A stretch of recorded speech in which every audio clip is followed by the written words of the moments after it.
Staying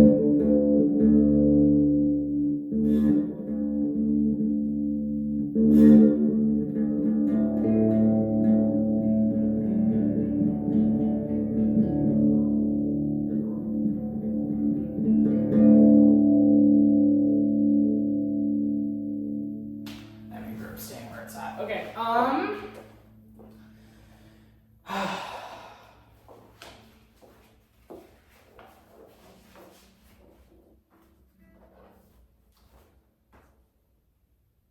you're gonna see where this is going in a minute, but this is the benchmark. This is where I'm currently at with this song as of March 11th, 2024. Some background before we begin. I'm kind of cheating with this just being a cover because I already know how to play the intro, which is what you're about to see. What I don't know, however, is I don't know how to play a ghost note and make it sound good. I don't know how to really be on stage. I'm not on stage, you can see that. But I don't know how to present myself when I'm playing the guitar. You're gonna see, I do get really into it. I've got that part down. I look happy while I'm playing it because this is, well, I said that this would be quick. So, this song means a lot to me. It's very important. And it's called Everlong by the Foo Fighters.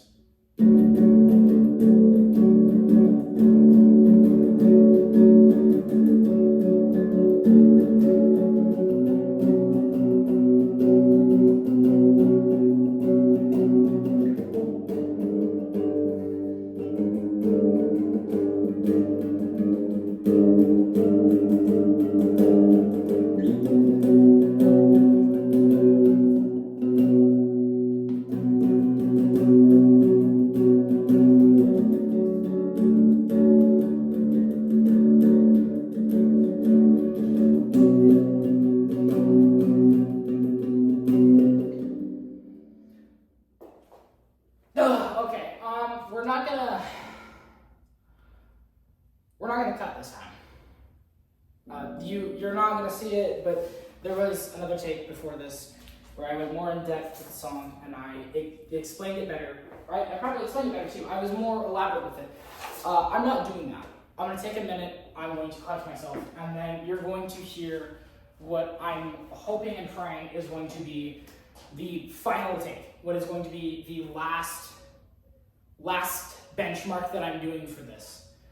I can't tell you what time it is right now. I can. Are you lying to you? It's 4:26. 12th of March, Tuesday. It is the year 2024, and I'm not being completely honest. I told you this already, but if you're going into this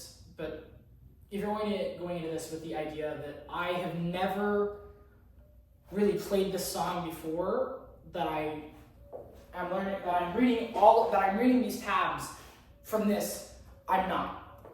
I've learned the song before. I learned the intro, and then I never went past that because there was so much stuff that happened, and there was so much just in my life that made me not want to challenge myself. And it's a problem. I know it is.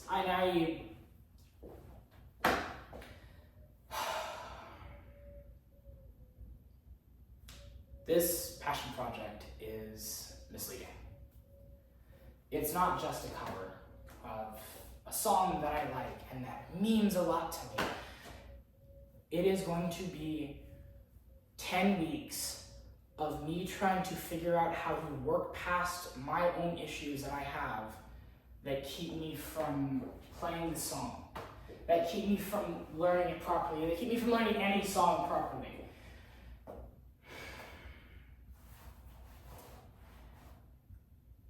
I'm going to give you some background on the song before I give you another attempt at it, and before I give you some background on me. The song Everlong is by the Foo Fighters. It was written by a man named Dave Grohl, and for some of the music nerds in the audience, that name sounds really familiar. For the people who are like me, you know that name. You know where it comes from. For the people who aren't like me, however,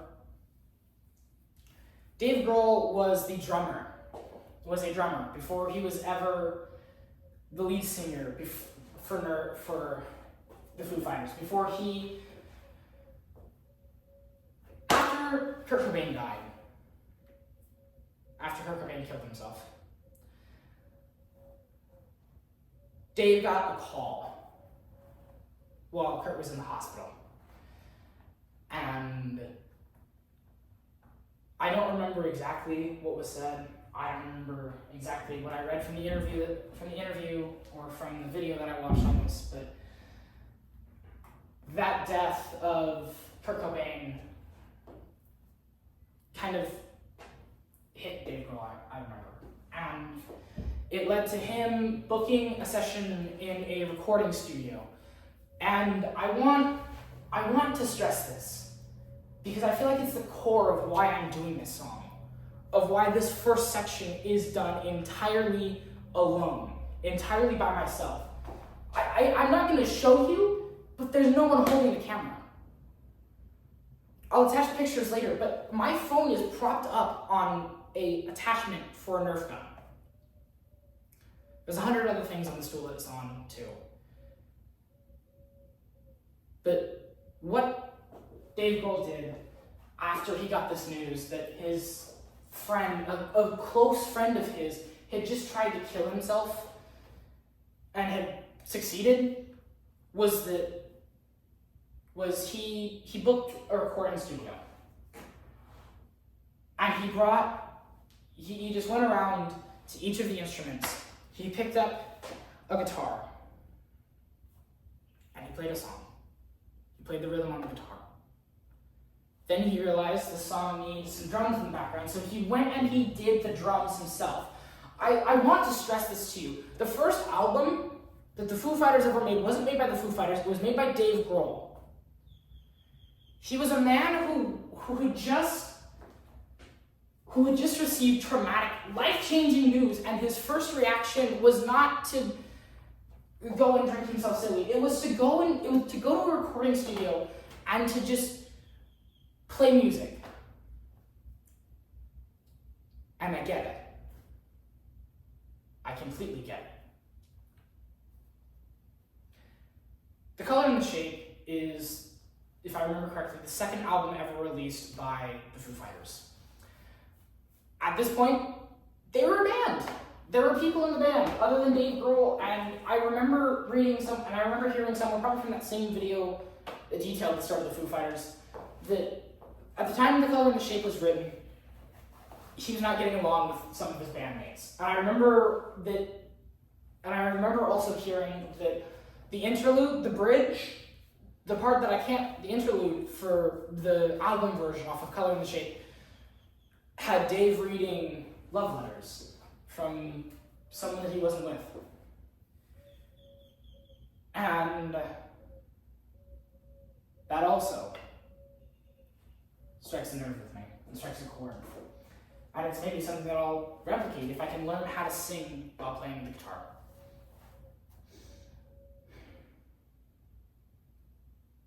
Everlong started while he was trying to play Monkey Wrench. This song is an accident. It was a mistake.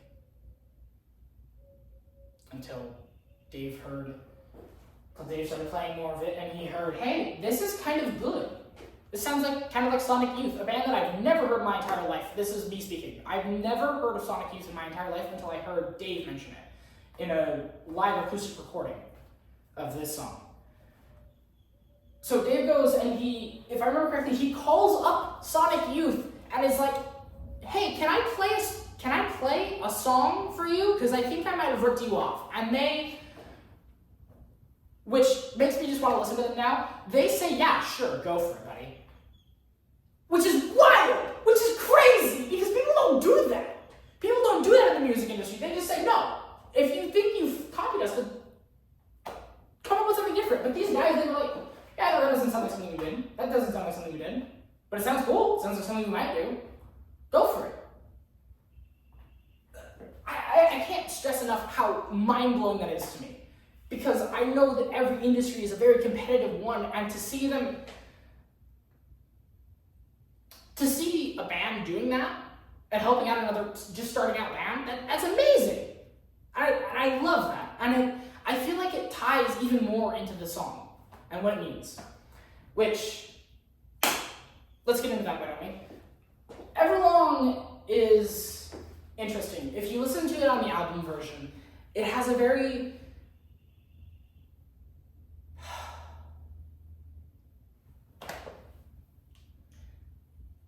Let me read you this song. Let me read you how I described it. I remember finding it in my recommended, remembering I liked it and putting it on. I was swept away immediately into the hypnotic drone of the opening notes, the E string being struck twice in quick succession before Dave Grohl, the writer of the song, swept his pick down across the top three strings, the E, A, and D strings. The opening rhythm repeat of it, and then like a crack of thunder amidst the quiet raindrops of the opening guitar, there comes in the distortion guitar, loud, angry, jagged, broken, and violent. It comes in and it storms in, and you can hear it. You can hear everything behind it. You can hear the rage. You can hear the bitterness. You can hear so much emotion behind what is essentially just vibrations in the air. And then finally comes in the third guitar, and it ties them all together, keeps them all in control, tells quiet intro droning noise where it's quietly played with the back of Dave's fingertips. Hey, I know you're stuck on the drudgery of what was before and of what was during, but it gets better. And it takes the loud, violent, angry, distorted guitar, and it tells it, yes, I know why you're angry. I get it. I've been there. But it gets better. There were good times too. Don't lose all of it in a fog so red you couldn't even see a rose. And then it continues. And then you hear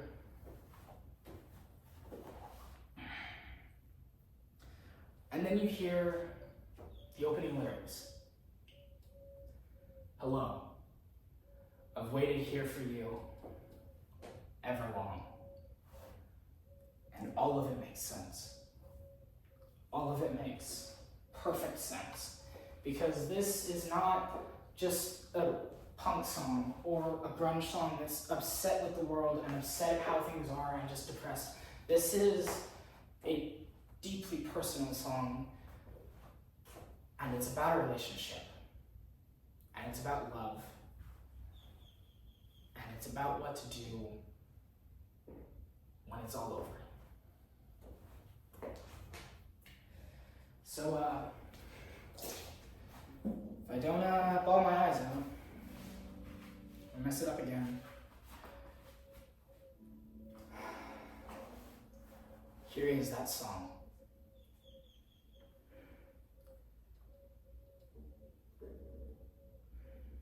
And after this, I'll tell you more.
is not an easy song to play for me.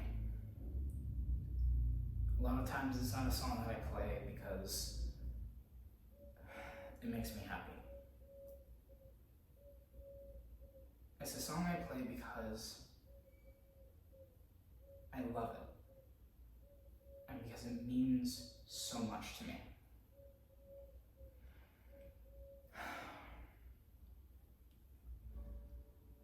This song is not just about losing someone you love. It's not about a bad breakup.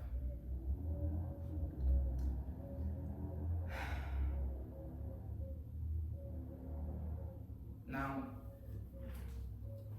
to me, this song is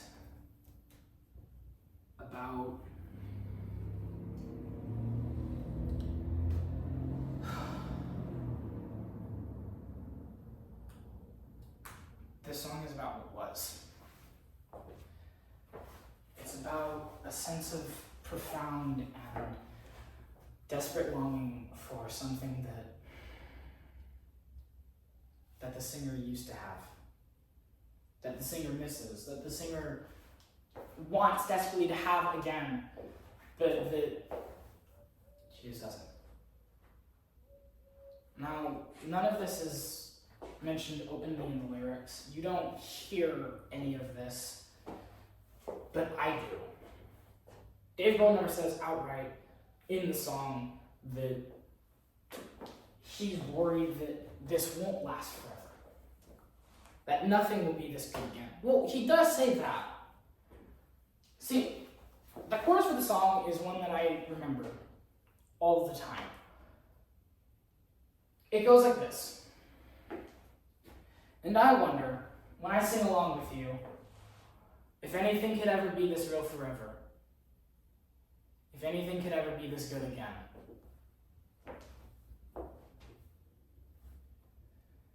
And I know, in hindsight, I messed that one up, but the message is still there. You still get it. You still know, hopefully, where I'm coming from. This song is making Dave question things. It's making him wonder it's making him consider a backup plan, and considering whether or not he can even come up with a backup plan after this. Because the song, all at once conveys to you that the relationship that's being written about, that Dave is asking the person in the relationship that this is about, who we'll call the girl, that the relationship itself is something that Dave Grohl isn't quite sure will last, that he's not positive will endure. And so he's asking himself, could anything ever be this real again? Will anything ever feel this real? And could anything ever be this good again? Before it's even over, he's asking himself, what will happen when it's over? It has such a defeatist mentality. And hearing those lyrics, it probably makes you wonder, well, where is that in the song? How does that come across in what you just played? And it probably doesn't. Because when I play the song, I'm not playing it how Dave Grohl played it. I'm playing the tabs, sure.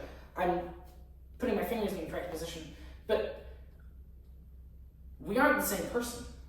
There are going to be tiny, minute differences in how he plays. There's going to be difference in the emotion he plays. His song is much more measured and calm than mine is. You heard it.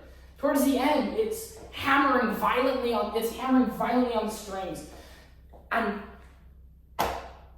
what I'm trying to communicate through this song is the same thing he is. I don't know when any of this will end.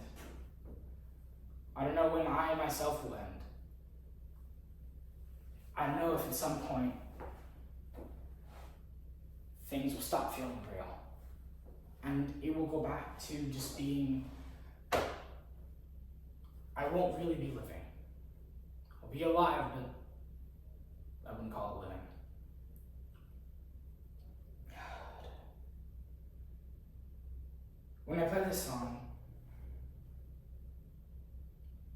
it is me listening to the lyrics, hearing the lyrics in my head, and asking myself those questions.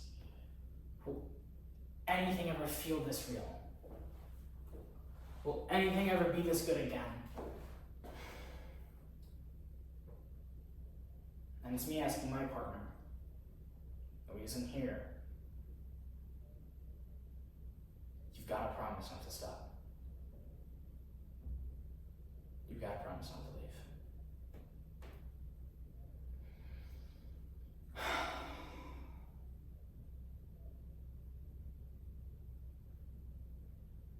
So,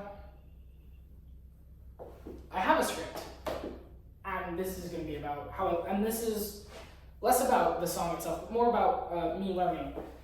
And I have all of this, zoom out, I have all of this written down. I said about 2 things on there. So over the course of this video, essay, documentary, well, not documentary, but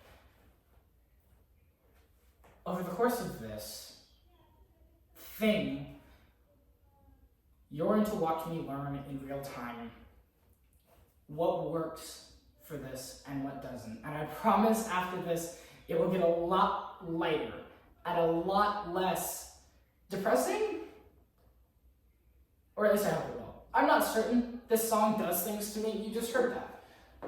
But I'm hoping that it will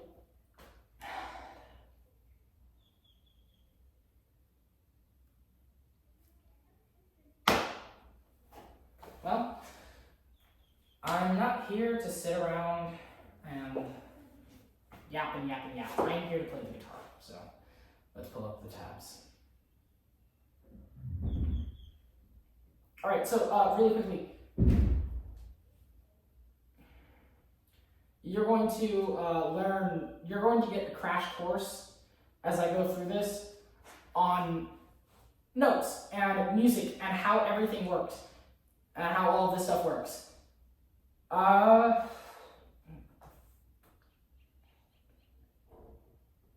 It's not the tab that I use. Oh, I got the acoustic one. Oh no. Okay.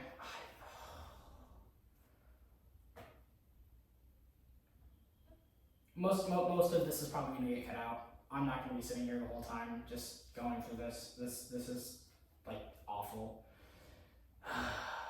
So while I'm sitting here though and Googling all of this stuff, I have my other